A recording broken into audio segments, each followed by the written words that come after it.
नमस्कार। Law of attraction and युग निर्माण परिवार में आप सभी का स्वागत है। आज एक ऐसे विषय पर चर्चा जो शायद सभी के लिए बहुत काम का है।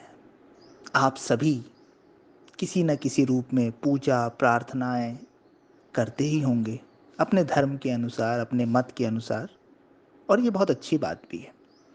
लेकिन एक ऐसी पूजा है, एक ऐसी प्रार्थना है जो सभी धर्मों के लिए सुलभ है, सभी धर्मावलंबियों के लिए सुलभ है, सभी मतों को मानने वालों के लिए सुलभ है और निश्चित रूप से परिणाम देती है। वो कभी निष्फल नहीं जाती। वो पूजा है, वो प्रार्थना है इस अस्तित्व की, इस एग्जिस्टेंस की, इस प्रकृति की पूजा। तो प्रकृति की पूजा हम कैसे कर सकते हैं? प्रकृति में मौजूद समस्त जीवों के प्रति करुणा, दया, प्रेम, ये अगर आप जागृत कर लेते हैं, उनके प्रति अगर आप संवेदनशील बन जाते हैं, तो ये सबसे बड़ी पूजा बन जाती है।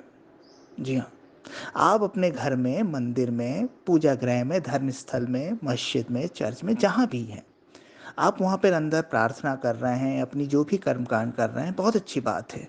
लेकिन उसके बाहर अगर कोई जीव, चाहे वो मनुष्य हो या जानवर हो, भूखा है, प्यासा है, रो रहा है, तकलीफ में है, तो अगर आप भीतर से पूजा कर रहे हैं जाकर और बाहर उसकी परेशानी आपको नहीं दिख रही है, उसके प्रति आप में करुणा नहीं उठ रही है, उसको ठीक करने के लिए, उसे उचित जीवन देने के लिए, उसे भोजन देने के लिए, उसे उचित मार्गदर्शन देने के लिए अगर आपके भीतर कोई हुक नहीं उठती है, तो आपकी सारी पूजा, प्रार्थनाएं, दुआएं, प्रेयर्स व्यर्थ हो जाती है। आप अगर आप सोचते हैं कि ईश्वर किसी धर्म स्थल विशेष तक ही सीमित है, किसी एक जगह में ही वो बस बैठा हुआ है और बस वो आप चले जाएं, अपना प्रसाद चढ़ा दें, चादर चढ़ा दें, कैंडल लगा दें, जो भी आप करते हैं, और इतने मात्र से अगर वो प्रसन्न हो जाएगा, तो इतना सस्ता सौदा नहीं है। ये पूरा अस्तित्व ही ईश्वर है, ये पूरी प्रकृति ही ईश्वर है, ये समस्त सृष्टि ही ईश्वर है, और इसके अंदर आने वाला प्रत्येक जीव उस ईश्वर का ही एक अंग है। तो आप अपने धर्म के अनुसार, मत के अनुसार पूजा प्रार्थनाएं कीजिए, बहुत अच्छी बात है।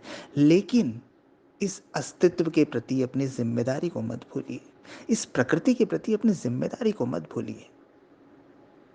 आप 1 घंटा पूजा कर रहे हैं और उस 1 घंटे में अगर आपके घर का या आसपास का कहीं पानी वेस्ट हो रहा है, कोई ऐसी चीज वेस्ट हो रही है, प्राकृतिक चीजों का हनन हो रहा है, पेड़ अगर काटे जा रहे हैं आपके निकट, आपके घर में, और आप सिर्फ पूजा कर रहे हैं और उसके प्रति आप विरोध नहीं कर रहे हैं, उस बर्बादी को रोकने के लिए आप प्रयास नहीं कर रहे हैं, तो मुझे नहीं लगता कि आपकी पूजा प्रार्थना फलित होगी।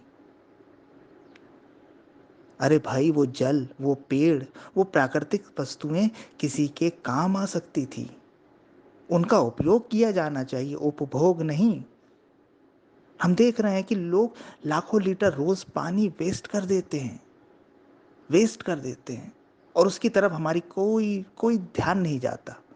कभी हमारे भीतर उसके विषय में कोई संवेदना नहीं उठती। हम सिर्फ सोचते हैं कि बस भगवान का नाम ले लो, भगवान का मंत्र जाप कर लो, इतनी मालाएं कर लो, बाकी दुनिया तो ऐसी है। यहाँ कौन पानी की बर्बादी रोकेगा, कौन पर्यावरण की चिंता करेगा, अपना देखो, दुनिया को तो भगवान चला लेंगे। ऐसा नहीं होता। आप अपनी पूजा में कटौती कर दीजिए, प्रेयर्स में कटौती कर दीजिए, दुआओं में कटौती कर दीजिए, कम कर दीजिए, लेकिन एक बार इन प्राकृतिक संसाधनों के दुरुपयोग को रुकवा कर तो देखिए, खुद होकर इनके दुरुपयोग को रोक कर तो देखिए, और देखिए आपके ऊपर ये अस्तित्व कैसे बरस पड़ता है, कैसे आपको इस प्रकृति से मार्गदर्शन मिलने लगता है, कैसे आपको इस प्रकृति से प्रेम मिलने लगता है, कैसे आपके काम बनते चले जाते हैं। आप किसी एक स्थान विशेष तक ईश्वर को सीमित करके बैठे हैं। अरे वो जो पानी वेस्ट हो रहा है ना, वो भी ईश्वर है। जो वो पेड़ काटा जा रहा है ना, वो भी ईश्वर है। जो बाहर आपके एक भूखा जानवर बैठा हुआ है, रो रहा है, तकलीफ में है, वो भी ईश्वर का स्वरूप है। आप जिस स्थान पे बैठे हैं, जिस ईश्वर को आप भोग लगा रहे हैं, प्रसाद चढ़ा रहे हैं, जो भी कर रहे हैं, वो उसे ग्रहण करे ना करे, लेकिन किसी जीवात्मा को अगर आप सुख दे देंगे, शांति दे देंगे, जीवन दे देंगे, तो ये मान लेना आपने ईश्वर के लिए कुछ कर दिया, उसकी भक्ति में कुछ कर दिया, उसकी पूजा में कुछ कर दिया। वो वाला कर्म कभी निष्फल नहीं जाएगा, वो वाली पूजा कभी निष्फल नहीं जाएगी। आपकी जो तथाकथित कर्मकांड है, पूजा है, प्रेयर्स है, दुआ है, धर्म विशेष के लिए नहीं बोल रहा हूँ, सभी के लिए बोल रहा हूँ, वो निष्फल हो सकती है ना? क्योंकि वो एक निश्चित मत, निश्चित सिद्धांत या निश्चित विश्वास तक सीमित है। लेकिन इस अस्तित्व की पूजा, इस प्रकृति की पूजा, इस अस्तित्व को अच्छा बना लेने के लिए आपके प्रयास कभी निष्फल नहीं